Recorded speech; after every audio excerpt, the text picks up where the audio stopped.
Itu tidak usah saya simpulkan, tapi fakta. Pak Muldoko itu adalah KSP, ya kan? Berkantor, satu kantor dengan Bapak Presiden Jokowi. Maka diduga, kalau ada yang menyimpulkan, diduga kuat Bapak Presiden Jokowi mengetahui ini. Itu dugaan, ya. Dan membiarkan ini tidak mungkin dong, masa bawahan dan atasan, ya kan? Pak Jokowi itu adalah atasan Bapak Muldoko. Pak Muldoko itu adalah pembantu utama, pembantu paling dekat Bapak Presiden itu adalah Pak Muldoko. Oleh sebab itu, orang dalam rumah tangga pastilah, tidak mungkin tidak, pasti dia melaporkan kepada kepala rumah tangganya.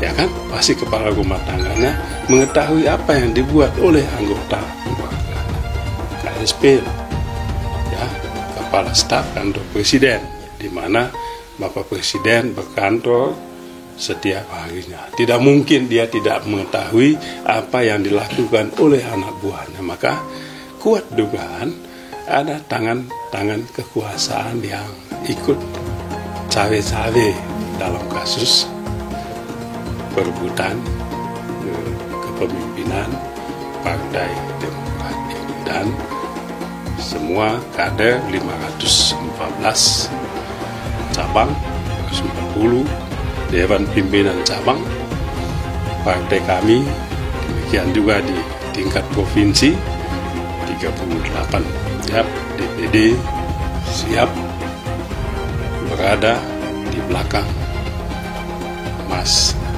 Ahy sebagai ketua. Semua sudah tanda tangan, cap darah di situ. Demokrasi kita ya harus diselamatkan dari pemilu yang curang, harus menegakkan prinsip jujur dan adil. Kalau bicara pemakzulan, itu bukan barang yang diharamkan. Tentu saja prosesnya kita sama-sama paham, tidak mudah, dan itu senjata yang pamungkas. Karena kita sama-sama mengerti, berbeda dengan sistem parlementer yang lebih dinamis, Perdana Menteri bisa setiap saat ketika kehilangan dukungan mayoritas di parlemen, mendapatkan mosi tidak percaya, bisa gugur dari pemerintahan. Sistem presidensial memang sama-sama kita tahu dimaksudkan adalah pemerintahan yang lebih ajak, pemerintahan yang diniatkan duduk selama 5 tahun sebagaimana diamanatkan oleh konstitusi. Tetapi Undang-Undang Dasar kita juga membuka ruang pemakzulan atau impeachment pada saat ada tindakan-tindakan. Ada 3 sebenarnya. Pertama terkait tindak pidana, kedua terkait dengan etika, dan yang ketiga terkait administrasi. Jadi kalau misalnya ternyata dilihat tidak lagi memenuhi administrasi, meskipun saya tidak mau masuk, tapi kan ada dugaan ijazah palsu, berarti tidak lagi memenuhi administrasi misalnya. Ya. Ada masalah etika, itu berbagai macam ya, terkait dengan perbuatan tercela. Nah, ada juga klasifikasi tindak pidana. Apa itu? Kejahatan tingkat tinggi, artinya di atas 5 tahun ancamannya, pengkhianatan terhadap negara, kemudian ada disebut korupsi, dan juga ini yang tidak kalah penting adalah bagaimana kita melihat dalam konteks yang saya sampaikan dalam surat itu, tidak memberikan ruang menjegal kepada salah satu kontestan bakal calon presiden.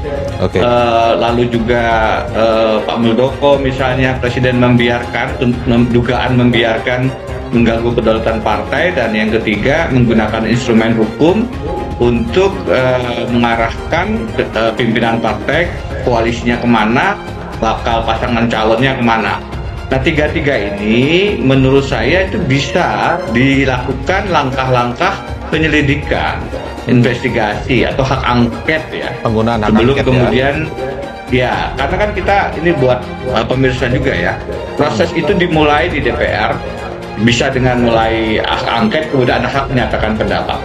Jika kemudian DPR mengatakan memang ada potensi pemakzulan, ada pasal yang dilanggar, maka kemudian sidang di MPR, sidang di Mahkamah Konstitusi. Nah, kalau Mahkamah Konstitusi mengatakan tidak ada masalah, berhenti. Tapi jika Mahkamah Konstitusi mengkonfirmasi memang ada artikel impeachment yang dilanggar, maka berlanjut ke MPR, dan MPR yang kemudian sidang untuk memutuskan apakah presiden berhenti atau tidak. Ini adalah aturan konstitusi kita. Ini memang tidak dalam surat itu. Tetapi dalam bacaan saya, dalam pandangan saya, dalam analisis saya, sebenarnya Presiden Jokowi sudah sangat clear ada indikasi-indikasi kuat melakukan impeachment artikel, pelanggaran terhadap pasal-pasal pemakzulan. Sehingga apakah proses politik di DPR itu mau dilakukan atau tidak?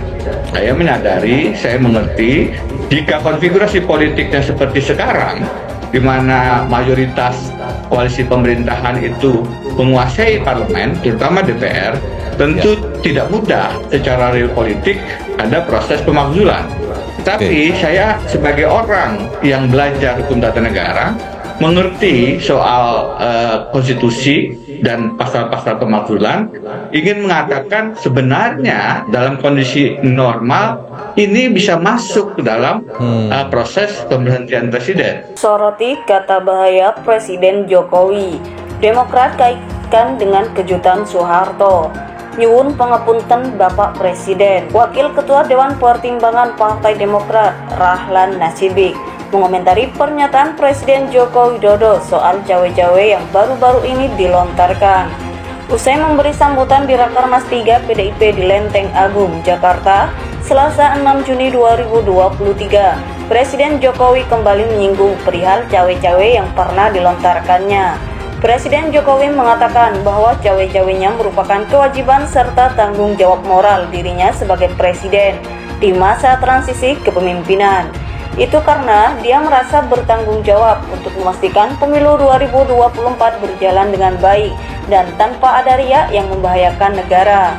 Masa riak-riak yang membahayakan bangsa saya suruh diam? Kan enggak lah, ujar Presiden Jokowi di Lenteng Agung, Jakarta, Selasa 6 Juni 2023. Menanggapi hal tersebut, Rahlan mengingatkan bahwa kata bahaya yang diucapkan Presiden Jokowi lebih tepat merujuk pada bentrok massa yang terjadi jelang Soeharto lengser di tahun 1998. Wakil Ketua Dewan Pertimbangan Partai Demokrat Rahlan Nasidik mengomentari pernyataan Presiden Joko Widodo soal cawe-cawe yang baru-baru ini dilontarkan.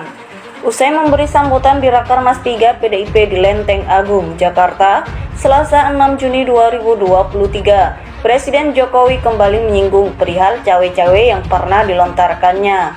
Presiden Jokowi mengatakan bahwa cawe-cawenya merupakan kewajiban serta tanggung jawab moral dirinya sebagai presiden di masa transisi kepemimpinan.